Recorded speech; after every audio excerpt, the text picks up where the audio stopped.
Hey, what's up, guys? Tyler here with Secureteam. NASA is gearing up for, according to them, what is going to be a very big announcement regarding some strange new worlds outside of our solar system.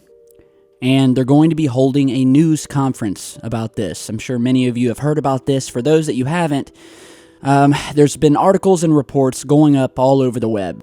Huge announcement of the year from our friends over at Never a Straight Answer, or NASA. And of course, once again, they've done this before. It's got a lot of people wondering, asking me, what do I think? And well, what we know so far is that the news conference that'll be held Wednesday is going to have to do with exoplanets that orbit a star other than our own sun. It's going to be happening at 1 p.m. Eastern Time. And apparently there's going to be a Reddit Q&A about this. Although don't hold your breath. NASA has never been one to hold live or take live questions from the normal folks like you and me because they don't want to be asked about what they're really doing and what they really know. So detailings of these findings are embargoed by the journal Nature until 1 p.m. Limited seating is available in the NASA TV studio for media who would like to attend in person at the agency's headquarters. A Reddit AMA Ask Me Anything about exoplanets will be held following the briefing at 3 p.m. with scientists available to answer questions in English and Spanish. So that's really all we know. And the big question is, these other exoplanets that orbit around stars that are not our own, as NASA has cryptically stated in their press release, many hopes have been raised that NASA may be revealing an alien planet or planets that are capable of hosting life. So tomorrow is the big announcement. NASA's given us no further clues as to what is going to be on, and these scientists who are going to be doing this Q&A are from the Spitzer telescope, which, for those of you who don't know, the Spitzer Space Telescope observes transiting exoplanets in infrared wavelengths, and it gives us more information about the atmospheres of these exoplanets that we've discovered thus far. And so, I would say don't get your hopes up. NASA has done this before. They did it in 2014. Virtually every single year they put out this press release about this huge announcement that they're going to make, and they get everyone's hopes up.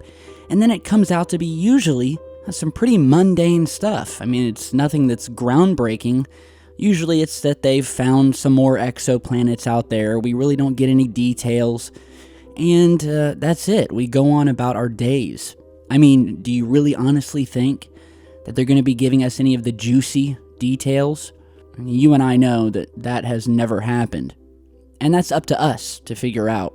And unfortunately, many of the scientists who operate these telescopes are in the pockets of NASA or work with NASA. And should they ever find something that is truly groundbreaking, they're going to run it by NASA first. And NASA is going to hold sway over what happens to that information.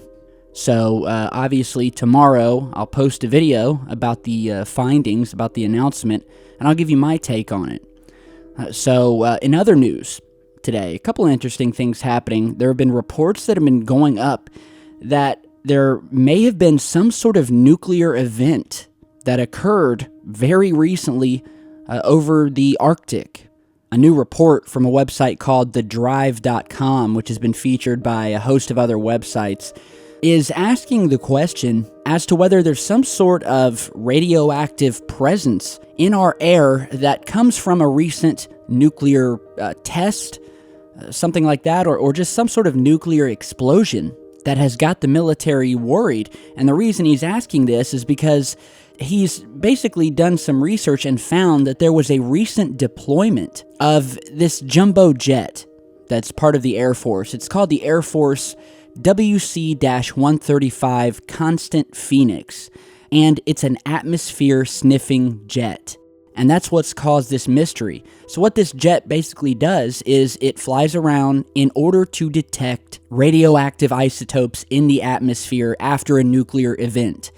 And for some reason, this plane was deployed And so it's got people wondering as to whether there was some sort of nuclear incident or incidents that have occurred in the Arctic over the past month. According to the article put out by Tyler Rogoway, and by the way, I love your name, multiple sources, including those from official monitoring organizations, have reportedly detected something called iodine-131, which is a very radioactive isotope often associated with nuclear fission, and the fact that it's been detected via air sampling stations throughout the Arctic region as well as over Europe. The first detection of the isotope came during the second week of January via an air sampling station located on Norway's border with Russia's Kola Peninsula. Within days, air sampling stations as far south as Spain also detected the presence of small amounts of the isotope. The fact that iodine-131 has a half-life of just 8 days would point to the release of this isotope occurring just days earlier, and not being a remnant of a past nuclear event. The article goes on to state that after weeks without answers, the story seemed to pass as a peculiarity. That is until Friday, when the United States dispatched its WC-135 Constant Phoenix atmospheric testing aircraft to Europe without any explanation.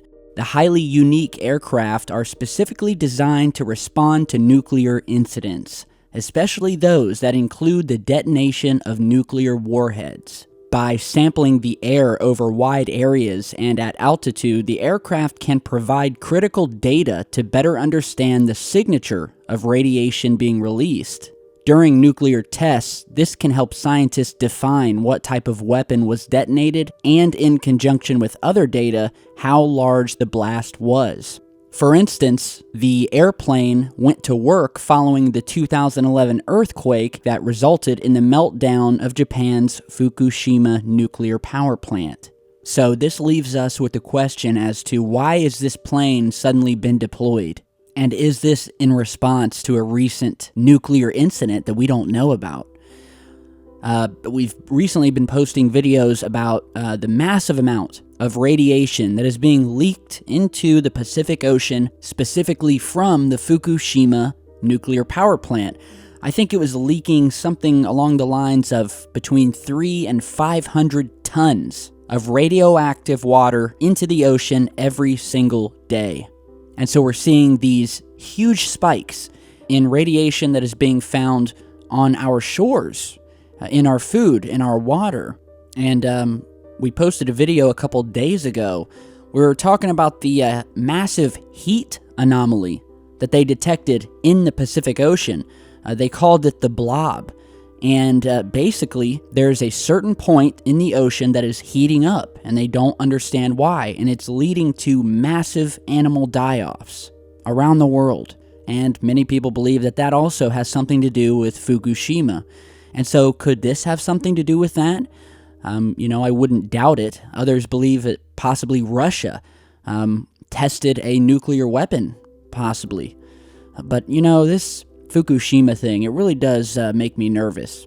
Because with the amount of radiation that is being leaked into the ocean every single day, and the fact that Japan has been caught lying about this, trying to say that they've got it taken care of when they really don't, stating that it's going to take them up to 4 decades to get this radiation problem under control.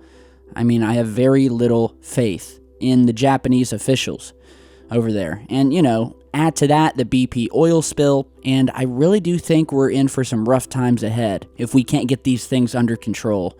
Radiation kills you if there's enough of it. And with everything going on lately, it would seem that this is really going global here.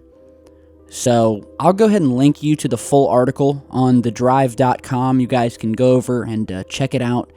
And of course, let me know what you guys think. So be sure to stick around. We're going to be talking about NASA's big announcement tomorrow on the channel. Again, it's at 1 p.m. Eastern. And fingers crossed. And stay tuned, because I've got another video in the works. Some very strange things happening on the planet Mars that I want to bring to your guys' attention, along with some other stuff. So thank you all for stopping by today. Hit that like button and share this video on your way out. I really appreciate it. All right, so we'll see you back here in a bit, and stay safe.